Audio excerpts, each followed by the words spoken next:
Good afternoon from ELBC News Department. This is Newsline, 30 minutes of major news events from and about Liberia and the rest of the world. Today is Thursday, April 25, 2024. My name is Alfred Rogers. Topping the program this afternoon, President Joseph Boakai welcomed Supreme Court's ruling revoking nomination of some officials to attain new positions. National Elections Commission releases provisional results from the Nimba and Grand Jide by-elections. Senator Edwin Snow heads ECOWAS observation mission ahead of Togo's election on April 29. And away from home, about 180 inmates escaped rain after rain damages a major prison facility near Nigeria's capital, Abuja. These major stories plus more all coming up on Newsline this afternoon. First, here is Fafle Kamara and the news bulletin. President Joseph Boakai has welcomed the Supreme Court's ruling relative to recent nominations at some government institutions. An executive mansion statement Thursday said the president reaffirmed his commitment to upholding the rule of law and will honor the rulings of the High Court. The Liberian leader believes strict adherence to the rule of law is fundamental to strengthening institutions and building a vibrant democracy. President Boakai re-emphasized that such principle is at the core of his administration's arrest agenda, and that focuses on agriculture, roads, rule of law, education, sanitation, and tourism. The Liberian leader, however, pointed out that the ruling also sets a significant benchmark for administrative actions, which will have far-reaching implications for all government agencies and the country as a whole.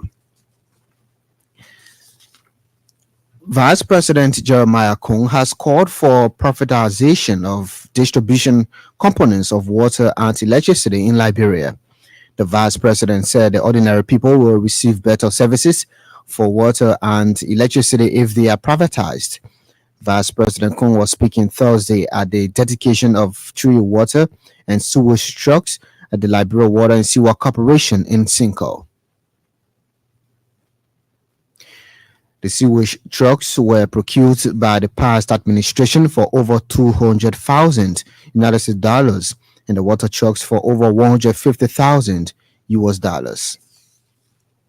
Meanwhile, Liberia Water and Sewer Corporation Managing Director Mohammed Ali said customers are indebted to the corporation over $6 million United dollars. Mr. Ali said over 4 million of the debt owed by big companies, businesses, and government agencies. He warned all debtors to settle their indebtedness or risk being disconnected. Mr. Ali also called on government to provide more funding and support to meet up the operational and personnel costs. Speaking at the dedication of 3 trucks, the LWSC managing director said the vehicles will be used to ease sewage constraints and water supply across the country. The National Elections Commission is today continuing release of provisional results from the just ended senatorial and representative by-elections in Nimba and Grand Jide counties. Voting passed on largely peacefully on Tuesday in the senatorial and representative by-elections in the 2 counties. Early results released by NEC in the Nimba senatorial race show that ruling Unity Party candidate Nyan Twain has so far obtained 19,966 votes, followed by Samuel Koga of PUP with 3,737 votes, and Thomas Groupie in third place with 520 votes. 157 out of 736 have so far reported, constituting 21% of the total polling places. Thursday's announcement by NEC is expected to include results from the Grand Jide District 1 representative by-elections. The 2 by-elections were checkered by the election of Senator Jeremiah Kung as vice president and the death of Representative Ero Malison Nguyen. ECOWAS Chair on Political Affairs, Peace and Security, Senator Edwin Snow, has been nominated as head of delegation ECOWAS observer mission to Togo ahead of parliamentary elections in that West African nation. Togo's parliamentary elections are due to take place on April 29 as Togolese poised to elect 113 members of the National Assembly. According to a communication from the office of ECOWAS First Deputy Speaker, the mission runs from April 26 to May 2. The observer mission is organized by ECOWAS Commissioner for Political Affairs, Peace and Security. LBS Director General Eugene Fagon has disclosed plans by the government to officially transform LBS into public broadcaster. Mr. Fagon said this is necessary to allow all Liberians have unhindered access to the state media. The LBS Director General spoke Wednesday when he welcomed the 8th grade class of the Liberia Renaissance Education Center in Lower Magibi County to LBS facilities. It's about to become a public broadcasting system, which means we're now for the public. We're going to cater to the public, especially for growth and development of our country. He noted that now is the time for Liberians to equally benefit from LBS in the context of disseminating their information without any precondition. The students encountered the LBS Director General during the field trip at the entity. Liberia Telecommunications Authority says it is reviewing Orange Liberia's proposal to provide cross-border connectivity with Sierra Leone, Guinea, and Ivory Coast. This means Orange is seeking a permanent voice following the conclusion of the revision process. According to a release, the disclosure was made by LTA Public Affairs Director Jassy Buffy. Recently, LTA granted Orange Liberia a temporary license to establish cross-border connectivity through the Ivory Coast during the recent ACE cable breakdown in Abidjan. Full internet connectivity was restored following preliminary meetings with LTA and subsequent dispatch of technical teams from both sides.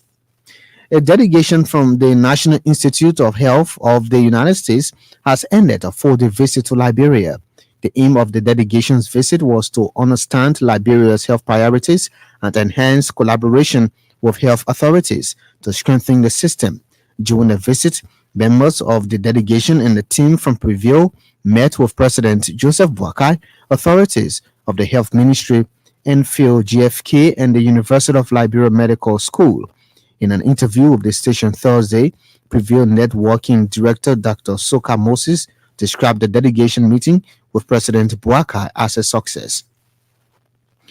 Dr. Moses at the same time highlighted several achievements of Prevail during its 10 years of existence, including investigation on HIV, studies on malaria and COVID-19, and testing of a vaccine on Lassa fever, which could be the first in the world. And Montserrado County District 3 Representative Sumo Morba has attributed widespread drug abuse and addiction to unemployment. Representative Sumo wants government provide job opportunities for skilled youth to serve as recipe to discourage them from bad social habits. He described as appalling and unacceptable to see young people roaming the streets without jobs. Representative Sumo also called for increased awareness to reduce the rampant drug abuse and addiction across the country. He believes such awareness will serve as a boost to the Boakai-led administration aimed at the declaration of national emergency on drugs and substance abuse. Vavli will be back a little later, this time with our weather update and international development. This is Newsline on ELBC Radio. One of the big stories we following President Joseph Boakai welcomes Supreme Court's ruling revoking nomination of some officials to 10 new positions.